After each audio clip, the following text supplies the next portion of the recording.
Hi, my name is Tanya and welcome to my small backyard vegetable garden here in central Victoria.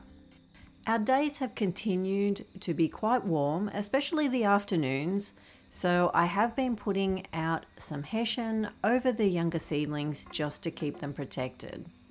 Even though we have had some warm afternoons, our nights are quite cool, which is perfect. The brassicas are loving it. After being quite indecisive about my planting of my faster growing greens, in my last video, I now feel like my decision originally was right and I'm going to plant all the faster growing greens under the larger brassicas. And I think it was just that area needed tidying so I could see a path forward, get the chilies in there, and so that I can move the capsicums and some of the eggplants out of the other bed. Although they are fruiting, I really want to get them moved so that they can get themselves established into the pots a little bit before winter. Although I felt disappointed that I didn't get the greens planted, stopping and tidying that area so that I could see the path forward was a much better use of my time. And now I sort of have this plan in my head that I can move forward and also think about some other things that I can plant in that space between the broccoli bambino and the carrot and beetroot mix. So today I am keen to push on and get these things planted. I have a mix of faster growing greens. I've got some purple and green cabbages I'm going to sow a row of, and I'm going to direct sow some purple carrots and a beetroot mix, and I'm going to sow the silver beet, the rainbow chard that I seed snailed, into the bed also, and finally get the chilies into the big pot. After tidying up, I was able to get to these big drums, and I have gone ahead and potted these mini yellow capsicums into one of them.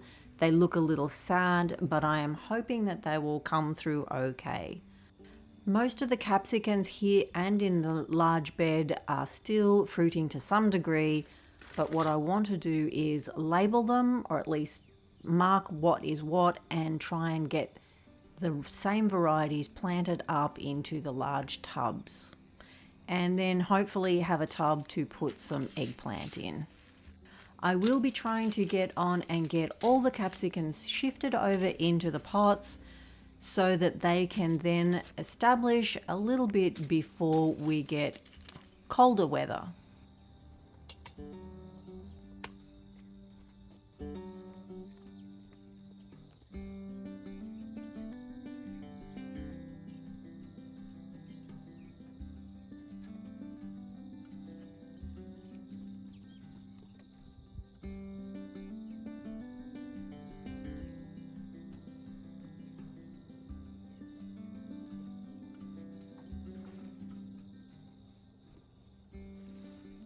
I've been trying to regularly check the brassicas because I did find one large grub on this, the white cabbage moth grub, and it had done a fair bit of damage in a matter of a couple of days, so I make sure I am checking them regularly.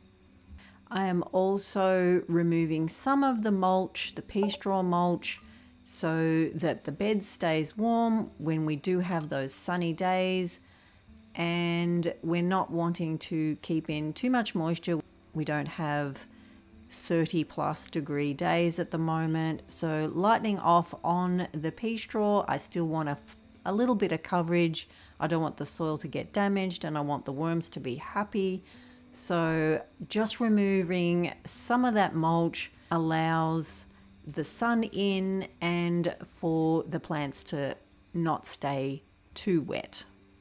I will be very happy when I do not have to net anything, and I'm sure that there is no cabbage moth around.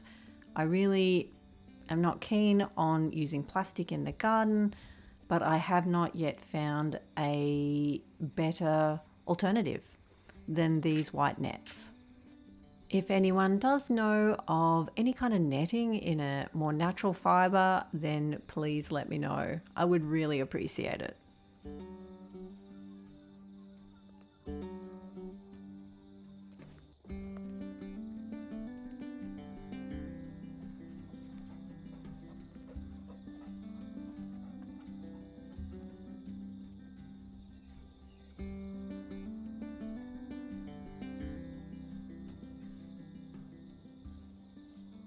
These seedlings I'm not breaking up into individual plants. If they are planted close together, I am keeping them in a pair or 3. I'm not going to break them up too much, but I am going to trim any smaller, lower growing leaves or anything that is damaged. These broccoli bambino have got quite tall, and the leaves are so big and beautiful, and they will provide a little bit of shade for these more delicate greens, and I'm loving all the mixes of greens just in this little bed here. All these faster growing greens have a timing of 6 to 8 weeks before I can harvest.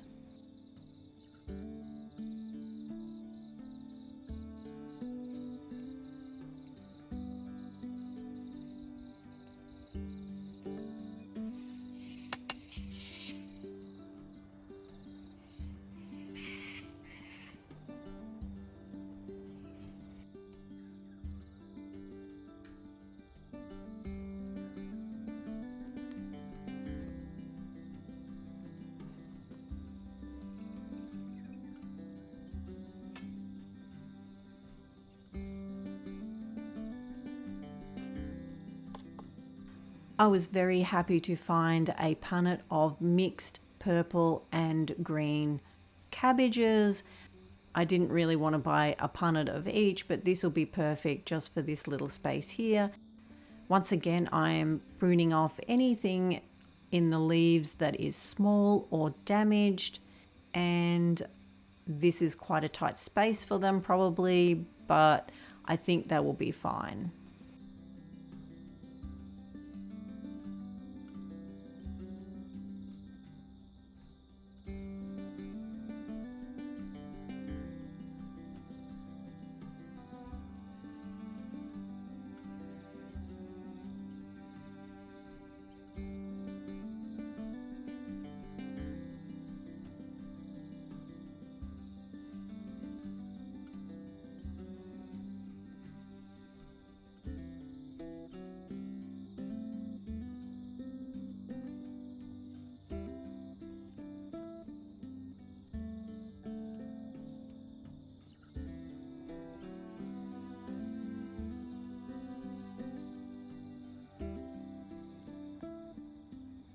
For the next couple of days, I will have all these faster growing greens shaded with some hessian just to ease them into the garden bed, and then I will only have them shaded in the afternoon if it's sunny or quite warm. I will also be regularly watering them with sea salt just to get them established. We do not need too much water on the beds, things will rot otherwise, but they're needing that sea salt to just get established.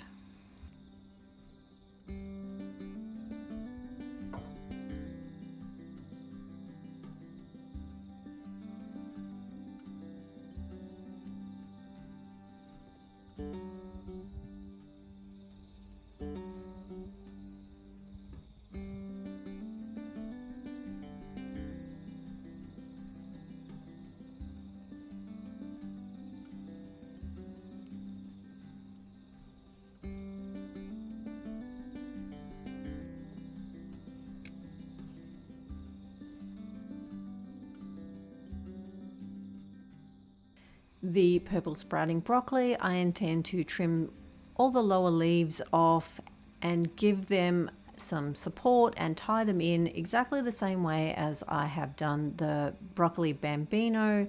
and hopefully they will grow up, and just for this hotter days of autumn, they will give the lettuce a bit of shade, and a bit of support will have them growing up straighter. As it is, they're leaning over a bit, and I certainly do not want them snapped off if we do get a gust of wind.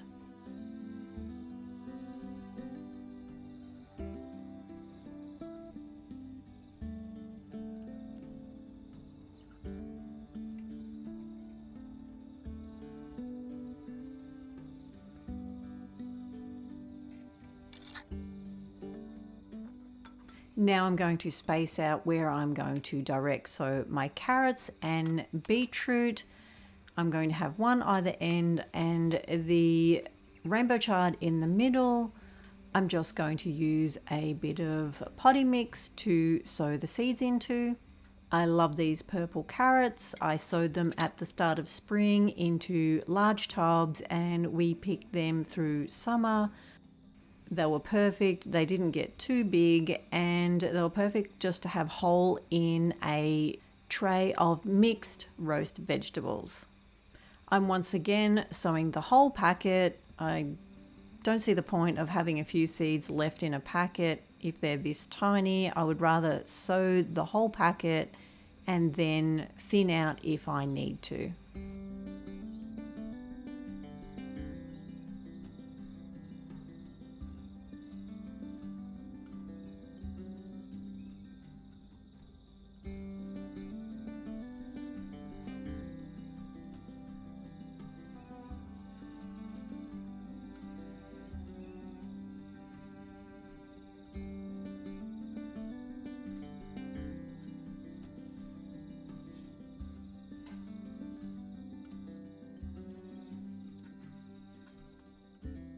Now I'm going to sow the beetroot. I'm just going to do exactly the same way, but I am mixing a half packet of globe beetroot that was left over from the mix I did with the carrots over in the other garden bed, and I have a packet of heirloom varieties, so I'm just going to mix them all together and plant the whole lot. It will be far too many, but we'll just see how that works out.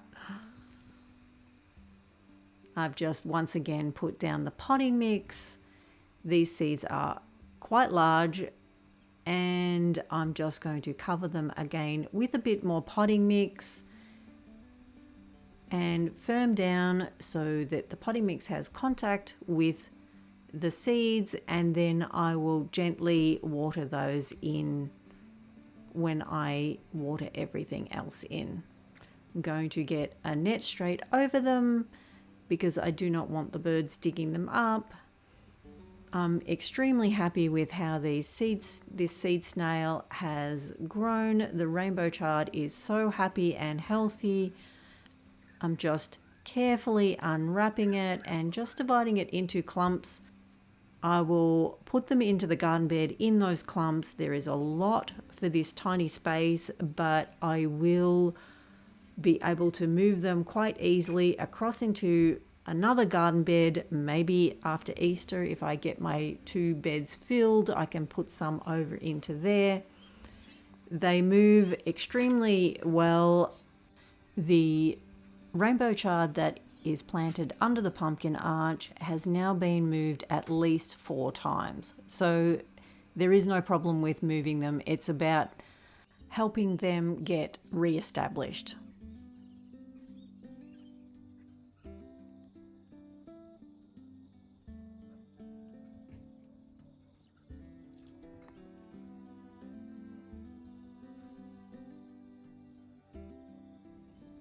This tin has the leftover seed raising mix from the seed snail, and I'm not going to waste it because I did mix coir in with it. And I'm just going to put some into the hole before I plant, and then I will put the rest of it around the plants. It should help keep the moisture content a bit higher up around the plants while they get established.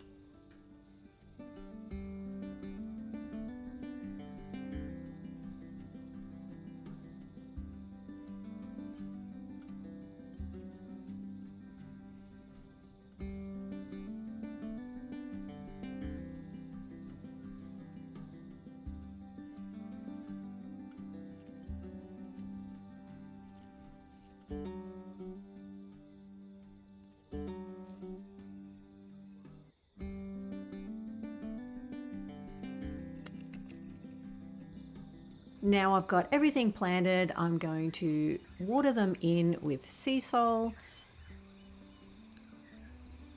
giving everything a good water in, especially the new seedlings. And I'm just going to gently hose in those directly sown seeds.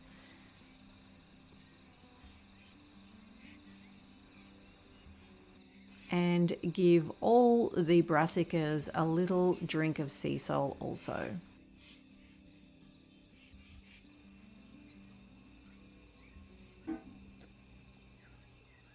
I'm going to get the nets back over these brassicas, and then I will put one big net over all the new plantings that I've done. It does offer a little bit of protection from some heat, and I think it will be easier just for this first week or so just to have this big net over everything until things get established.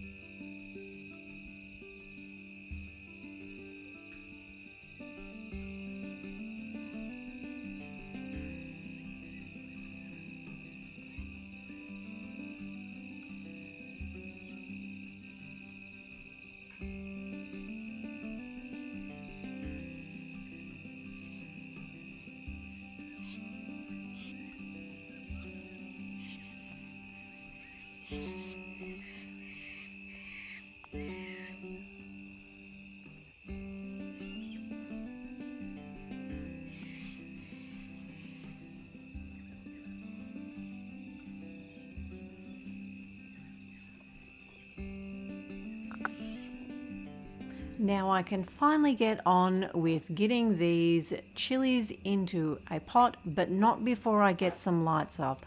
I bought these extra 2 sets of solar lights for the 2 beds that are yet to be filled, but I'm going to put them up here quickly, just temporarily, so that I don't run out of light, because I know the nighttime closes in fast and I do not want to get caught with no light up here while I'm halfway through putting the chilies into the big tubs.